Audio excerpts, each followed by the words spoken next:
IEP facilitation, as you saw in the previous diagram with the arrows, is one of the earliest options for conflict prevention that is available through WSEMS, meaning that parents and school staff still have the ability to resolve their issues and have the most control over the outcome at this point. Even though it is not required in IDA 2004, Wisconsin DPI suggested that IEP facilitation would be a sound investment in a dispute resolution option that could be used even earlier than mediation. In fact, more options there are to resolve disputes between parents and schools, the better. As we mentioned earlier, we sought advice from our stakeholder council about an IEP facilitation program. They helped us develop the guideline for this program. They made a recommendation about when they thought it was appropriate to request IEP facilitation rather than use the mediation. Who can request an IEP facilitation? What the intake process for this facilitation would look like, and they also suggested the kind of evaluation information that was needed to determine if the program is in fact successful. WSEMS made the IEP facilitation option available to schools and parents starting as a 3-month pilot. We then very carefully evaluated, and then the partner team, as well as DPI, as well as the stakeholder council, we all concluded that the data suggests a very successful program, and then it was available and funded by DPI through WSEMS since 2004. IEP facilitation has been found to increase the likelihood of a successful IEP meeting, prevent disputes from developing, resolve disputes early, save time, money, and emotion. A WSEMS roster neutral, called a facilitator in this case, attends the IEP meeting to help the IEP team facilitate a meeting. This provides a comfortable, productive environment where parents and school can work together under the guidance of a professional neutral. IEP facilitation is free to all participants. Several years ago, the Stakeholder Council agreed that it would be appropriate to limit the time allotted for the work of a neutral in an IEP facilitation to no more than 3 hours.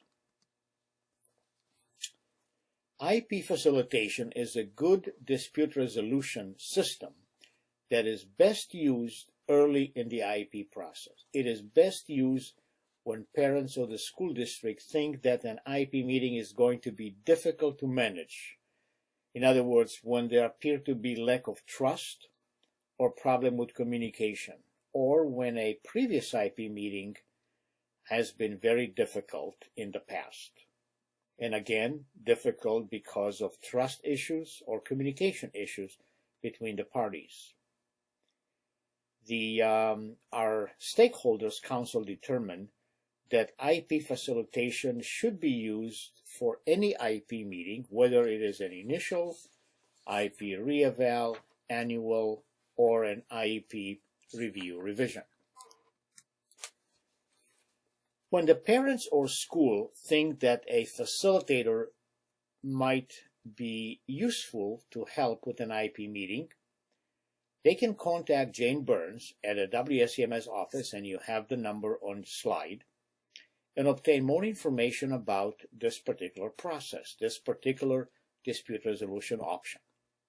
Jane can provide information to help parents and school in determining if an IEP facilitation is the most appropriate for their particular situation at this time. A request for an IEP facilitation form has to be completed, and this form is available online, It's on wsems.us/forms, and a copy of it is in your packet. Either the parents or school, or both of them together, can complete the form to make a request for an IEP facilitation and send it to Jane Burns. If just one party signs the request form, Jane's contact the other party to ask for consent to the facilitation and talk about the benefits of facilitation and how the process works. The IEP facilitation option is voluntary. If either party does not want to use a facilitator, an IEP facilitation will not be arranged. Jane does case intake and screening, which includes gathering information from the two parties about the issues involved, one or more issues. Is there a specific dispute? Is there an emotional element? Are there any unusual circumstances? She's trying to gather a lot of information to determine if IEP facilitation is the most appropriate option, or perhaps mediation might be a better option at this time. If they wish to do so, parties are able to look over the list of roster neutral and select one they can agree on. Otherwise, Jane is the person who can look over the case circumstances, and she can match that with the facilitator that she deems well suited for this case. Then she assigns the case to the facilitator and shares the information that she gathers from the case intake. Sometimes the IEP meeting date is already set. Other times, the school will reschedule within the IEP timelines for a date where the facilitator is available. This is why it is so important to apply for an IEP facilitation early in the IEP timeline frame. New meeting notices are sent out to all appropriate parties by the school.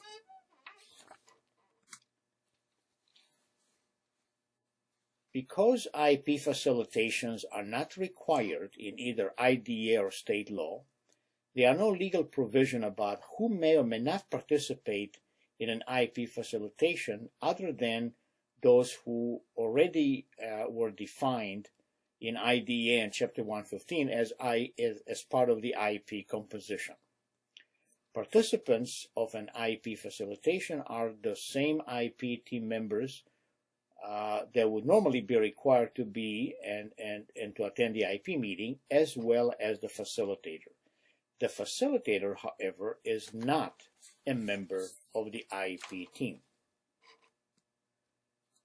To avoid confusion by the IEP participant as to the role of the facilitator, WSEMS has provided our facilitators with a suggested opening for them to use at the start of the meeting when they introduce themselves. The role clarification in this opening is the most important part. Quote, "I am not a formal member of the IEP team. I will be working with the case manager." Before the IEP meeting begins, the facilitator also asks all of the IEP team participants to sign. Facilitator also sign the WSEMS agreement to use the facilitated IEP process. And again, you have a copy of it in your packet.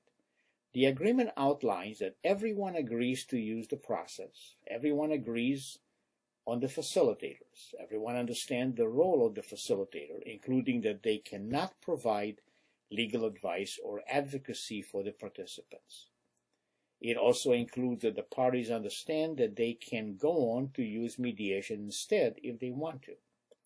It confirms that the parties understand that the process does not have any of the confidentiality protections that are provided under Wisconsin Statute 904.085 for mediation, but does provide the confidentiality protection that are afforded to all IEP meetings and IEP documents by IDA 2004 and Wisconsin Chapter 115.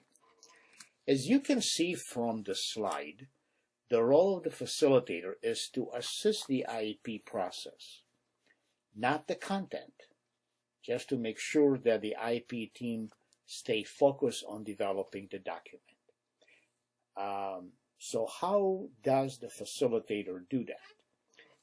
Some of the approaches taken by our roster facilitator include focus on joint problem solving rather than assigning blame, by reframing judgmental words so that no one loses face, by attacking the problem rather than attacking each other, by focusing on mutual goals and the best interests of the child, by modeling active listening skill by establishing good eye contact if culturally appropriate, and thanking each party for speaking, by the facilitator acknowledging and expressing understanding of each party's different perspective, by showing empathy to both parties in a balanced way, by encouraging both parties to share several possible solutions, and develop each idea by asking, what would it look like? Explore the ideas as a group and then evaluate them. Choose the one that works the best. By developing several ideas as a group, one person no longer owns the idea and does not lose face if it's not selected. The facilitator helps clarify points of agreement and disagreement by reframing disagreements into manageable goals, and then concludes the meeting by discussing specific steps of what will occur after the IEP meeting, and basically list who does what, when, and where, as everyone had agreed to. This slide includes some of our longitudinal data since the inception of the IEP facilitation. As you can see, since 2004, nearly 900 participants were satisfied with the IEP facilitation process. Now, you need to remember that these were the same folks who had difficulties with trust issue, trusting the other parties, trusting the system, trusting the process. And looks like, again, 84% of them would use the same facilitator again, and 86 would use that process again. So that is the longitudinal data, as well as you can see some of the data from the 2011-2012 school year.